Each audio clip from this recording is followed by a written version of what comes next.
Hello, everyone, and welcome to the Roundup. I'm your host, Joe Turner, the Rocky Mountain Horseman. Thanks for joining us on this podcast series as we attempt to make a better world for the horses through the horse's eyes. While we talk with trainers, clinicians, vets, and other specialists to bring you tips, information, techniques, news, knowledge, and so much more. So join us on our podcast journey as we prepare and equip ourselves to create the best world possible for our four-legged friends.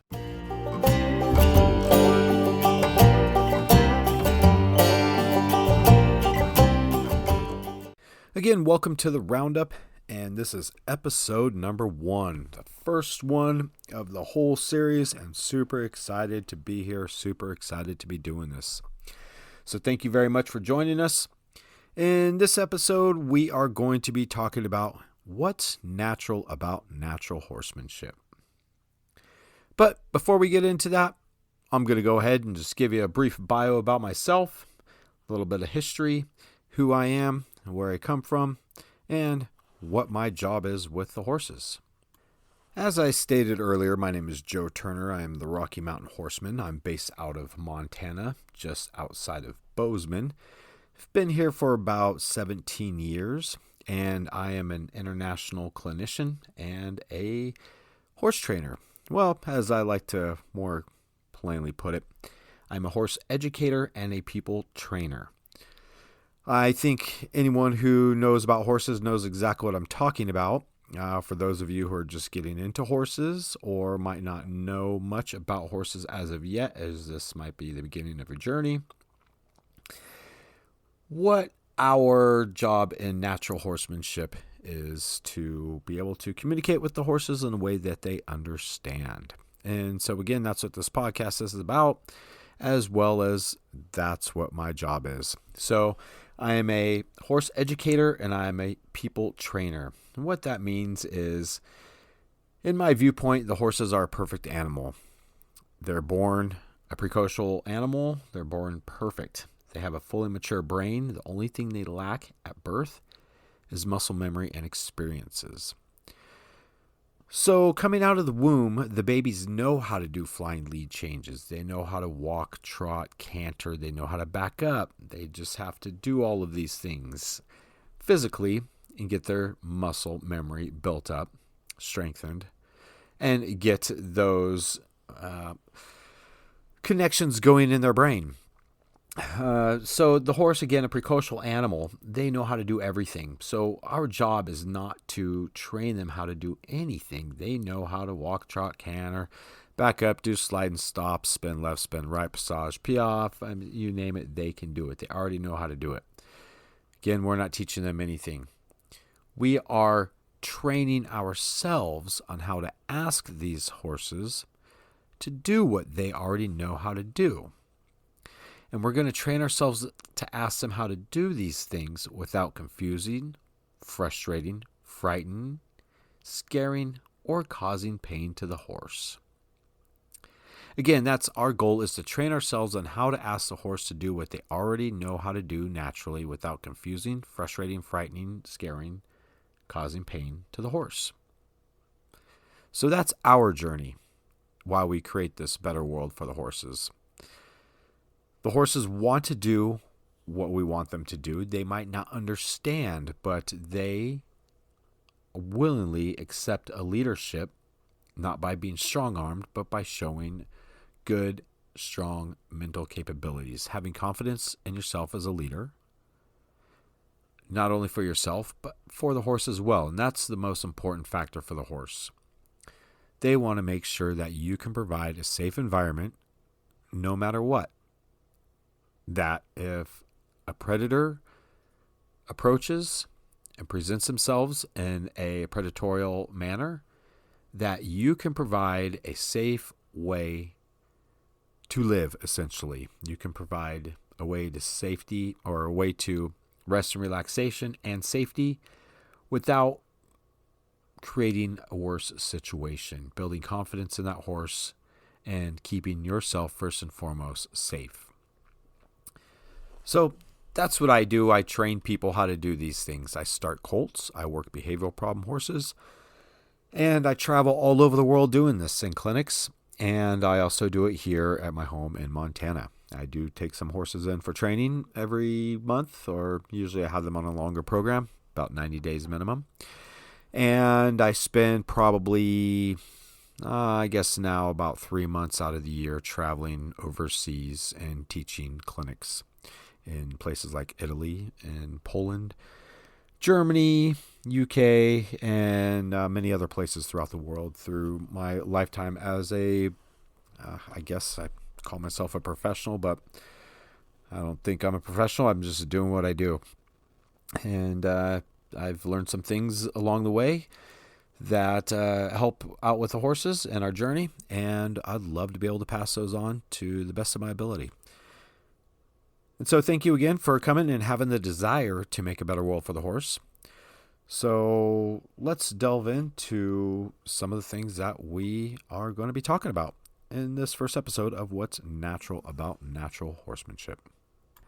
Hello and welcome back to the Roundup. I'm your host, Joe Turner, the Rocky Mountain Horseman, as we're in episode number 1 of our podcast series, and we talk about what's natural about natural horsemanship. Well, what is natural about natural horsemanship? No, I get asked this question, not exactly this question, but in a roundabout sense, from quite a few people, especially those that don't know anything about horses. So when I'm answering them, it's kind of tough to explain things to people that don't have any experience with them. So I just try to plainly put it that we are essentially training ourselves on how to communicate with the horses through body language and energy in a way that the horses understand and accept and have them willingly wanting to be with us and doing what we are requesting of them. And so that's what we would tell people who don't know anything about horses and horsemanship and training. When we start talking about this with people who actually have a job as trainers or specialists, but maybe weren't brought up in the natural horsemanship sense, or maybe they were, but with so much input out there these days with YouTube and different podcasts and different videos and so many different outlets out there where you can get all this different information, DVDs, which is kind of non-existent anymore, books, and just all these different videos. People can get pretty confused along the journey. How firm should you be? How soft should you be? What's the proper method? What's the proper understanding of the horse? I've heard of positive reinforcement. Is that good for the horses? I've heard of negative reinforcement. Is that good for the horses? What does reinforcement mean? What does positive and negative mean? How is that compared to the punishment, positive and negative punishment, which make up the 4 quadrants of learning? You have positive and negative punishment, positive and negative reinforcement, which we can get into later. So it's just trying to understand the learning process of the horses, but not only the learning process of the horses, but the learning process of people as well.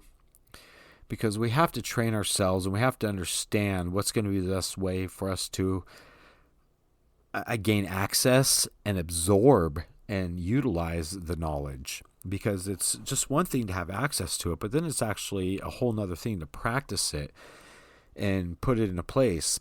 And truly, there's no trainer out there that can tell you if you're doing something right or wrong, if a technique is a proper technique or if it's a wrong technique. The only time I say that you're doing something wrong is when you're scaring, frustrating, frightening, causing pain to the horse. When you start to put them in a state of defense where they have the feeling they need to take fight or flight, where they can disregard any sort of curiosity that is their natural mentality and their natural inhibitions, is they want to be curious about things. When you present them in a predatorial fashion or in a way that's confusing or frustrating for them or causing pain or scaring them, then they're going to shut down. And they've got things that are happening psychologically and neurologically, and we'll get into all of those things as well. What's happening in the horse's brain as all of these processes are happening, as they're approaching new stimulants.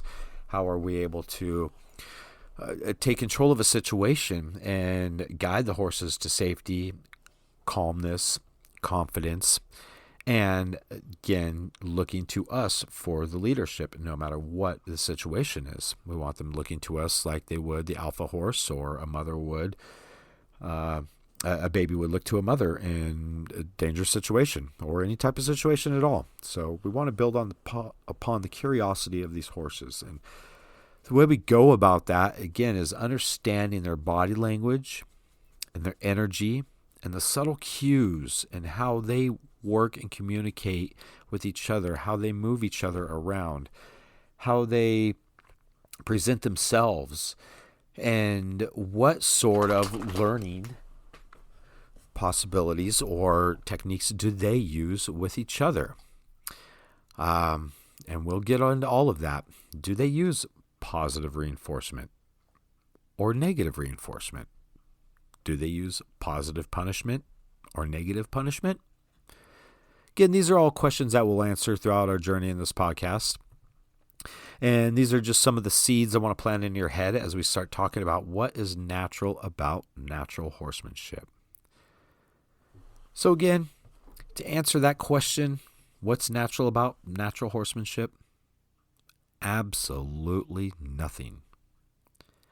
There's nothing natural about horsemanship. I've seen many babies born. I've got babies on my ranch here. I breed Rocky Mountain horses, and I've done so for quite a long time, but many other breeds as well. Being in my 25-year journey as a professional, but longer as a horseman, I've gotten to see lots of different situations and lots of different types and breeds, and I've never seen a horse born with a human on their back, which would be natural horsemanship. Yeah, the babies, they look to the parents. We want them to look to us. We want the horses to all look to us. We want them to look to us for that leadership, because we can present themselves in a fashion that they understand and willingly accept. And the alpha that's in the herd will take a herd of wild horses. Now, I like to reference the wild horses quite a bit. I spent quite a bit of time observing them, learning about the natural behavior of horses without humans being involved. We as humans, we really have the ability to just really muck things up, and we ruin nature. You've got nature, which is perfect all on its own, and then along come us and think we can make things better, and actually we make things worse. So I spent a lot of time observing the wild horses and observing horses in general without the human interaction, without humans being involved, to find out their body language, to find out how they communicate with each other, how they guide each other, how they form the hierarchy, how they form the safety of the herd, how they look at each other. In the means of maybe an emotional state, maybe a security state, maybe as a parental state, maybe as a, just the general way of things. These are animals as well. They have souls. I'm a firm believer of that. You look into their eyes and you can tell they have their own personalities. They just don't communicate in the same languages that we do.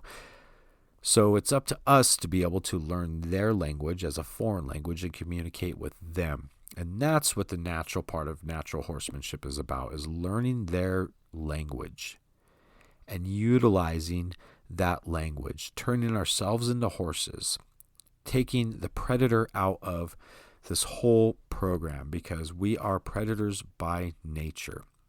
Everything about us says we are predators from our physical and mental states. Our physical state, we have eyes in front of our face for depth perception. We have ears on the side of our head, not for listening to be aware, but to listen to where things come from, so we can detect and we can hone in and we can figure out where to hunt. There's so many things about our physical characteristics that just scream predator. And then we have our mental side as well. And every aspect of horsemanship and life has a physical and mental aspect.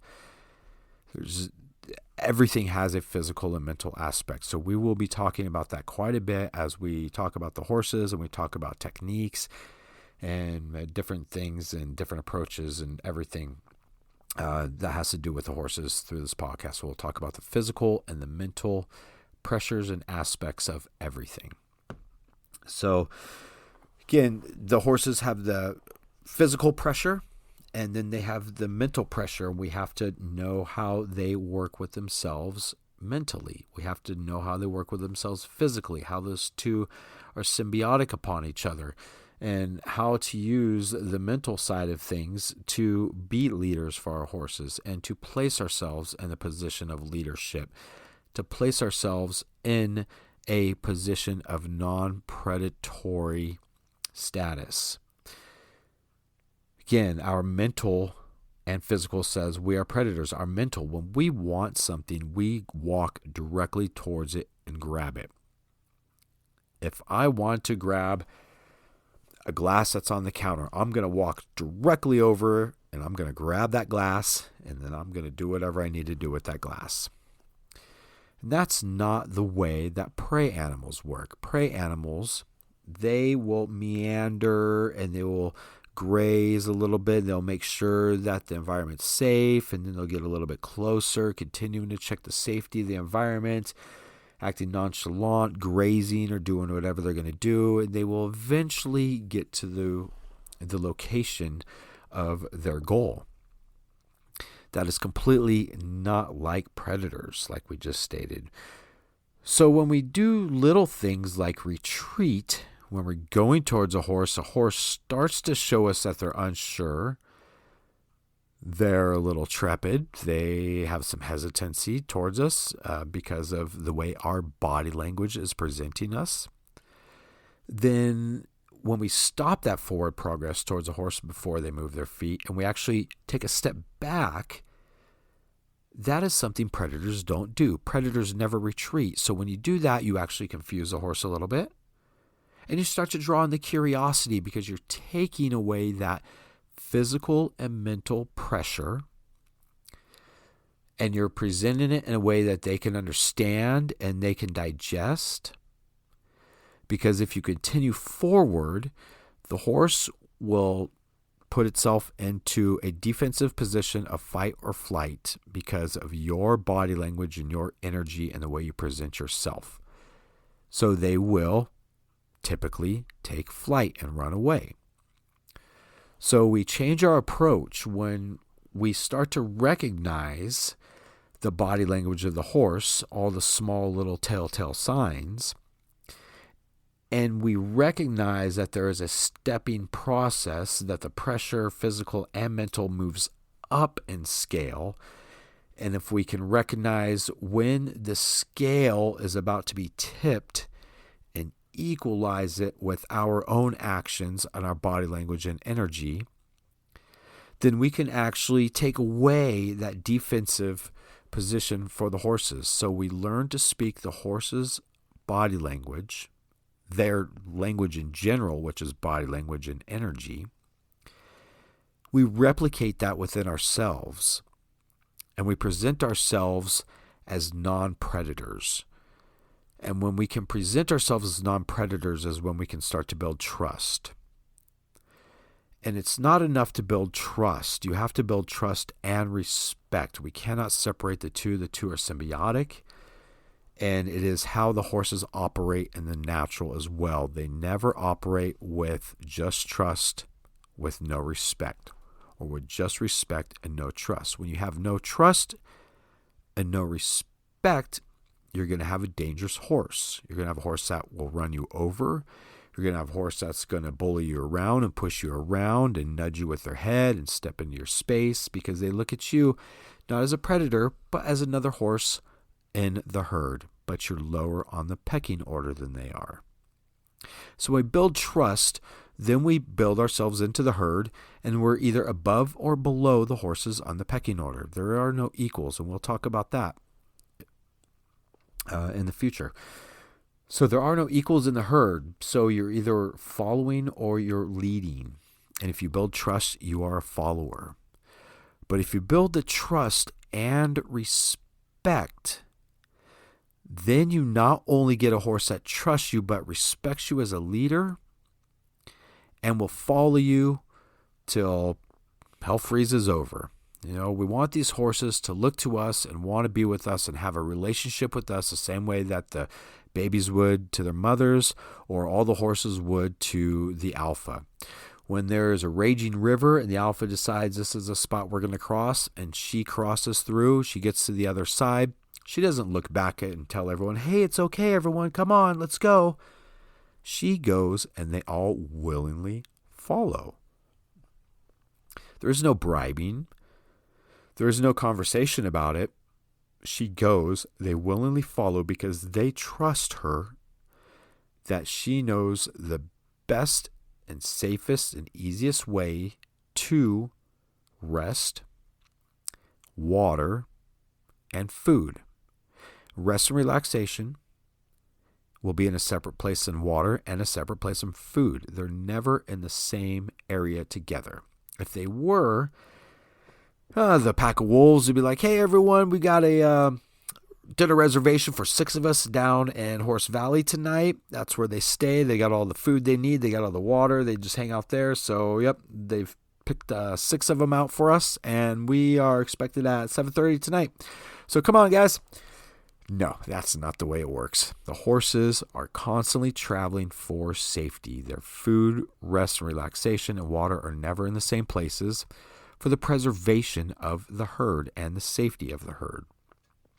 That's why they're constantly traveling miles upon miles upon miles every single day. So they are not in a standard place where they can become mountain lion food or wolf reservations. Okay, so they will follow that mare everywhere because they know and trust her and have respect for her that she can guide them to safety. She can guide them to rest and relaxation. She can guide them to water. She can guide them to food with the safest and easiest possible ways because she has that experience, but she also has that mental capability. She did not maintain or get to that position because she was able to kick harder than everyone and bite harder than everyone and bully her way to that position. That is not how the position of an alpha or the hierarchy is established. We will talk about those. There's secrets that the horses use, and we'll discuss those at future sessions, possibly this one, depending on how far we get.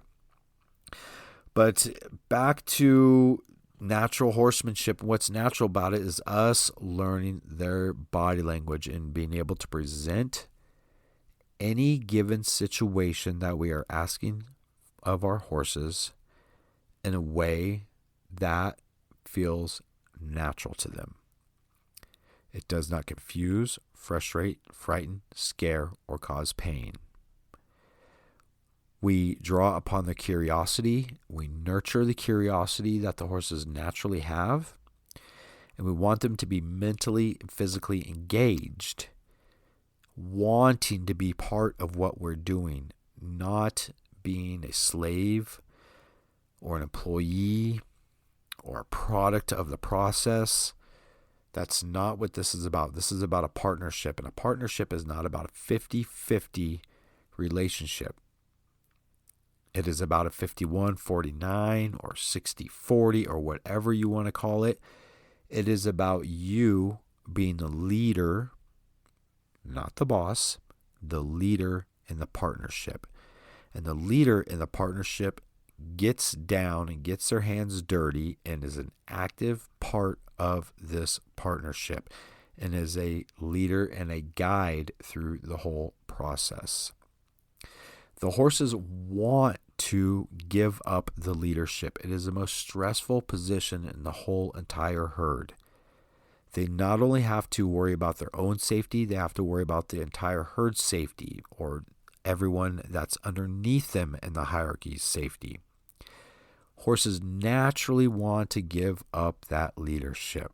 This is why we're able to do what we do with them without strong-arming them or muscling them around or bossing them around, but working in communication and on a partnership level with them, showing them trust and respect, and that we will never hurt them and we will never allow them to be hurt intentionally.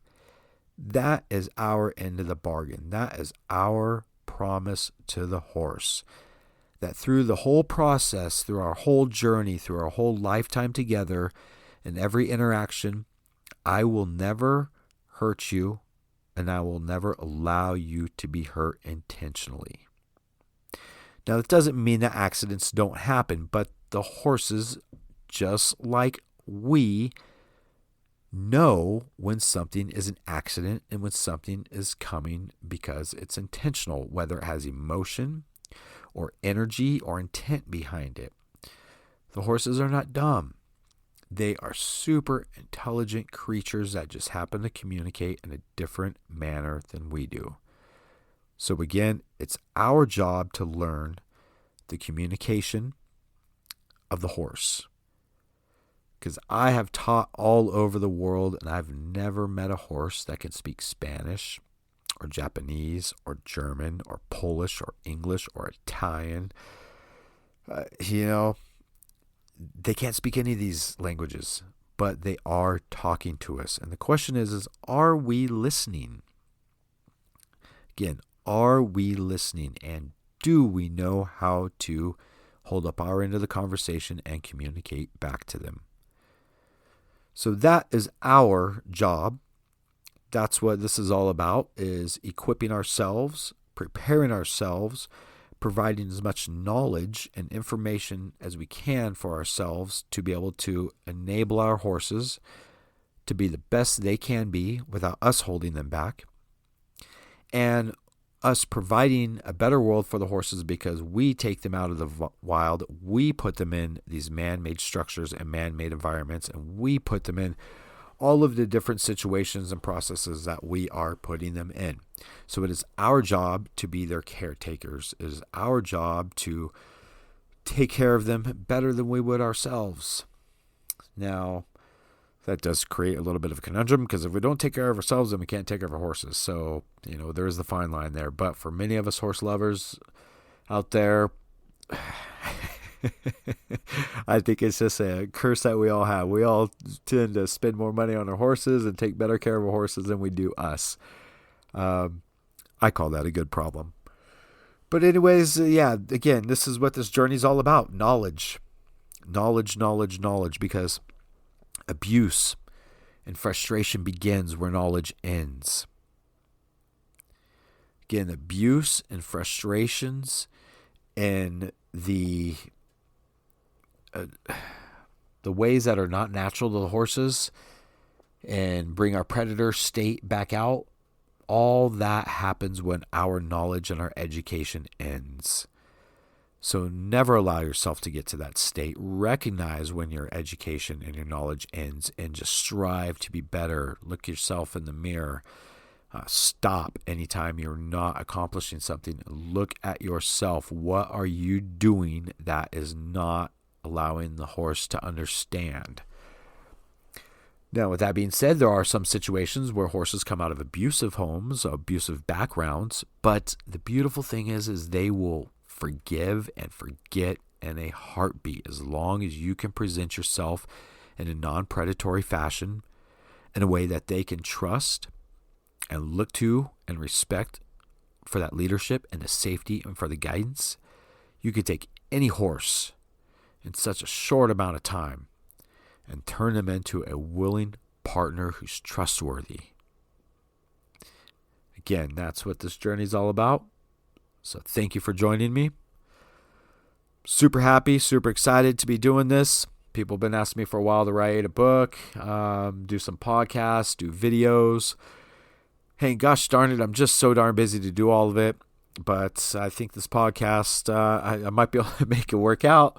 because I can do it in the dark at night, or not in the dark, but yeah, in the dark hours when I'm all finished with the ranch work and whatnot. So happy to be able to provide as much as I can and learn so much more, because the day we die is the day we stop learning. And I'm not afraid to make mistakes, because mistakes is where we learn. We don't learn from our successes, we learn from our mistakes. And that goes for the horses too. So make me a promise, everyone. Try new things. Keep an open mind. Never get upset at yourself for making a mistake. Never get upset at your horse for making a mistake, because I guarantee they will not get upset at you for making an accidental mistake either. All right, so be safe. Have fun. And I'll look forward to seeing you on our next part of this journey, on our next podcast. Thanks again for joining us on the Roundup. I am Joe Turner, the Rocky Mountain Horseman, and we'll see you soon. Have a good night, everyone.